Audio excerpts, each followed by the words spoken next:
أعوذ بالله من الشيطان الرجيم. بسم الله الرحمن الرحيم. قالوا بلى قد جاءنا نذير فكذبنا وقلنا ما نزل الله من شيء إن أنتم إلا في ضلال كبير.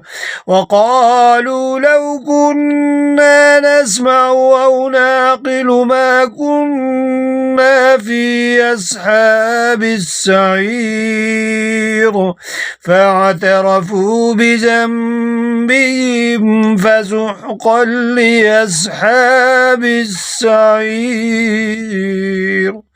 صدق الله العظيم.